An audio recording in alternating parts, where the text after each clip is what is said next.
This junk journal was made using basic supplies and it's super easy to do. So let me show you how to make this beginner-friendly junk journal with things that you already have lying around the house. So all you'll need is a cardboard box, mine just happens to be green, a pair of scissors, a needle, some thread, and lots of brown paper packaging, which is so easy to collect with bags and everything that comes in the mail. So let's get started. The first thing we're going to do is cut our cardboard to the size that we'd like our cover to be. So obviously the cardboard that you have will be different to mine, so work with what you have. So you'll want to end up with something a little bit like this that will work as our cover. And remember, you can always trim it if you find that it's too big.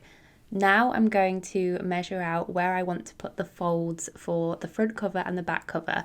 Luckily this cardboard has come with some stripes, so it's a little bit easier for me. So I'm just showing you how I am counting out my stripes so that I have 5 stripes for my front cover, 2 stripes for the spine, 5 stripes for the back cover.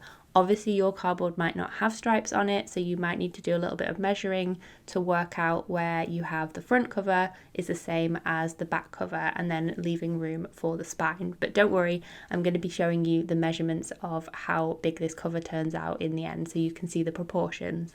So I'm going to fold gently on the cardboard here to make the crease for my cover, and I'm just using a ruler here as my guide and then gently folding the cardboard. Now because I'm working with these stripes that I mentioned, I'm technically going against how the cardboard naturally wants to fold, so this is making it a little bit trickier for myself. So you'll notice on the cardboard going horizontally, so opposite to the way that I'm folding, there's these grooves in the cardboard, and that will make it easier for you to fold the cardboard. So try and work with the cardboard that you are using to make it a little bit easier for yourself. So you can see here I've left my room there for the spine, and I've got the front and the back.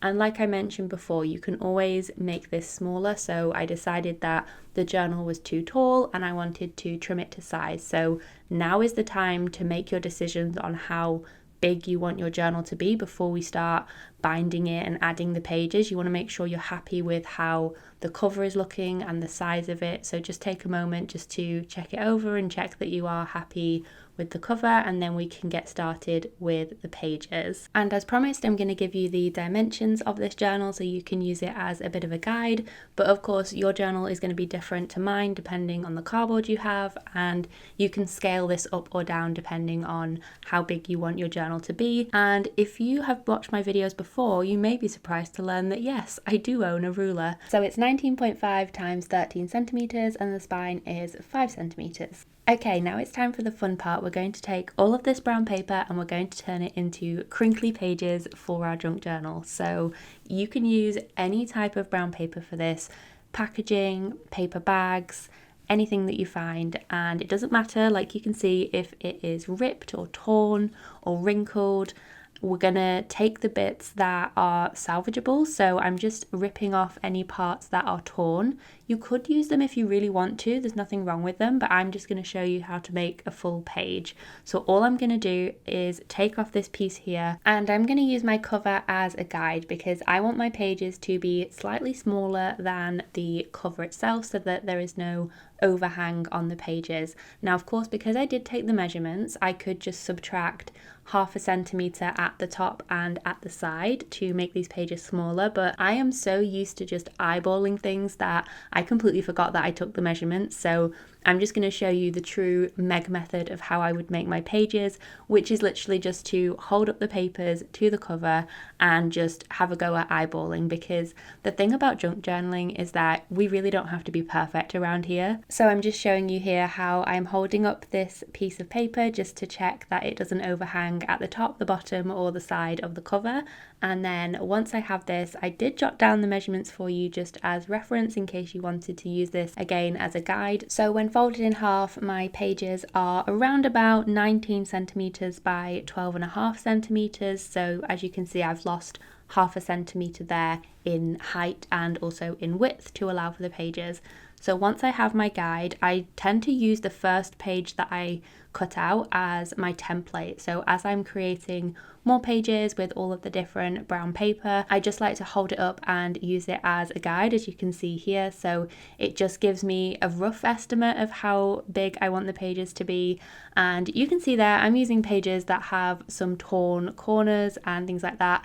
But honestly, that's all part of the charm when it comes to junk journaling, because, you know, we're using recycled materials here. So not everything's going to be perfect and precise. So just use what you have. And if the pages aren't all the same size, honestly, sometimes that's better, because I really love having junk journals with lots of different texture. And one thing you'll notice when you're using a variety of different brown papers is that you might have pages with different thicknesses, different look and feels to them, and I think that's all part of the joy of having like an eclectic style junk journal. So you can see here this paper that I'm using is a lot smoother, and it's even got a little bit of a more shiny surface to it, so you'll get that contrast. And when we come to putting them together, you can really mix and match the different papers that you have. Now, of course, for this journal, I'm just using brown paper, but you could use literally anything that you have as the base for your pages for your journal. So you could use flyers, you could use magazines,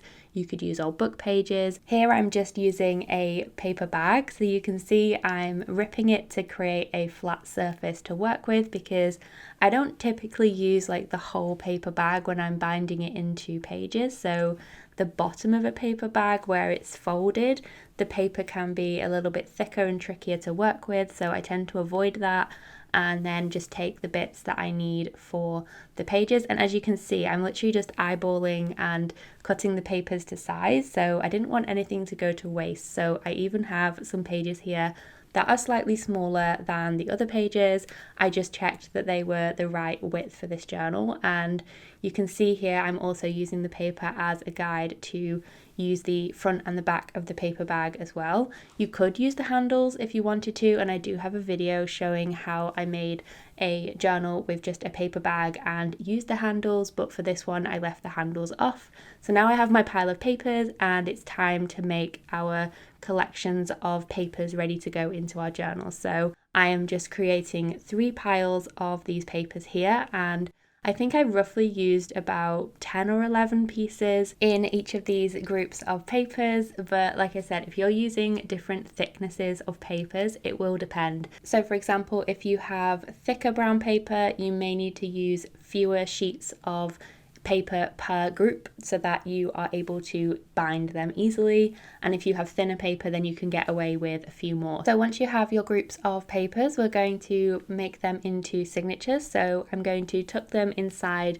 one another like this, and at this point you can decide how you want your pages to look. So if you want to mix and match the different brown papers or any other papers that you're working with, you can decide on the layout and the order of the papers here. So you can see I'm just sort of checking that everything is the right size and it sits nicely, and so I'm going to do this for each of the papers here. And sometimes I do also like just to double check that everything fits nicely within the cover of the journal as well. So you can see that's what I'm doing here, just to show you how it will look. And then I'm going to do this for the other 2 signatures here as well. So like I said, this is the perfect time to make sure that you've got the right order of pages. Have you got the paper that you want at the front of your journal, at the front of the first group of papers that you've got? So just go through and double check that you are happy with the layout and how everything is looking, and you'll end up with 3 crinkly piles of papers like this that we're going to now bind into the journal. Now, something I'm just going to show you quickly here is, obviously these papers are crinkly, so they look fuller than they are.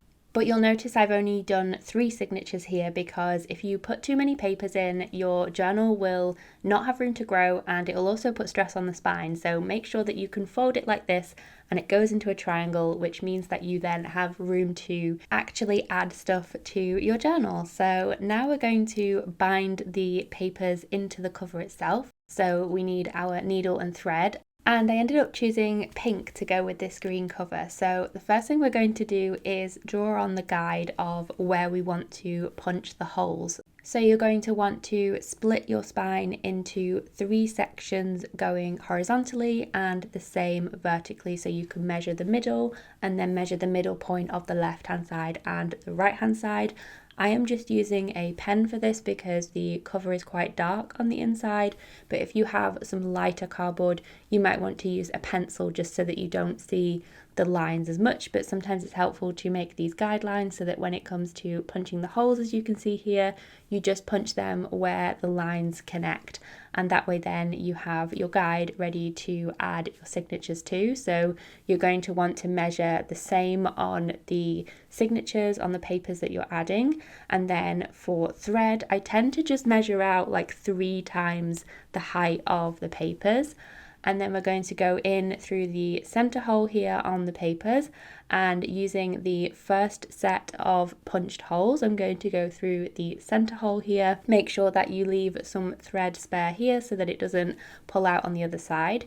You're going to go through the top hole here of the cover and then also through the paper as well. And you can see I've used a clip on my papers to make sure that they don't fly everywhere whilst I'm doing this. Then you'll want to go over to the opposite side here, and I've made sure that my thread is on the top of the thread there that I've got from the first hole.